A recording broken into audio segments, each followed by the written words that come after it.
Routine కర్రీస్నే కాకుండా ఇలా ఒకసారి మిక్స్డ్ కర్రీని ట్రై చేయండి. చపాతీలోకైనా రైస్లోకైనా చాలా టేస్టీగా ఉంటుంది. ముందుగా మనం వేసుకునే వెజిటబుల్స్ అన్నిటిని కూడా తీసుకొని పక్కన పెట్టేసుకోవాలి.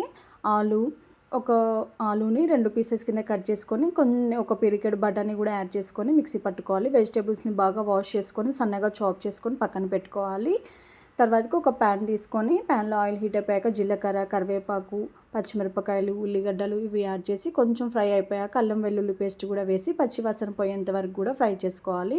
కొంచెం పసుపు కూడా యాడ్ చేయాలన్నమాట. పసుపు యాడ్ చేసి ఒక 2 మినిట్స్ అలా పచ్చివాసన పోయేంత వరకు కూడా ఫ్రై చేసుకున్న తర్వాతకి మనం ముందుగా చాప్ చేసి పెట్టుకున్న క్యారెట్, టొమాటో, క్యాప్సికమ్ యాడ్ చేసి లైట్గా సాల్ట్ వేసామంటే తొందరగా మగ్గిపోతాయి అన్నమాట ముక్కలు అనేవి.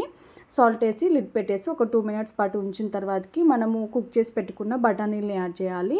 తర్వాతకి కుక్ అయిపోయిన పొటాటోస్ని కూడా పీల్ తీసేసి దాంట్లోకి యాడ్ చేసి కొంచెం కొత్తిమీర కూడా యాడ్ చేసి సిమ్లోనే ఉంచేసామనుకోండి. ఒక 2 మినిట్స్ ఫ్రై అయిపోయాక చిల్లీ పౌడర్ మన టేస్ట్కి తగ్గట్టుగా యాడ్ చేసుకొని మరొకసారి కలుపుకొని కొంచెము మాత్రమే వాటర్ యాడ్ చేసుకోవాలండి. ఒక పావు కప్పు వరకు వాటర్ యాడ్ చేసి మనం లిడ్ పెట్టేసామంటే కుక్ అయిపోతాయి అన్నమాట. తర్వాతకి గరం మసాలా, కొత్తిమీర యాడ్ చేసుకొని స్టవ్ ఆఫ్ చేసుకుంటే ఎంతో టేస్టీగా ఉండే కర్రీ రెడీ.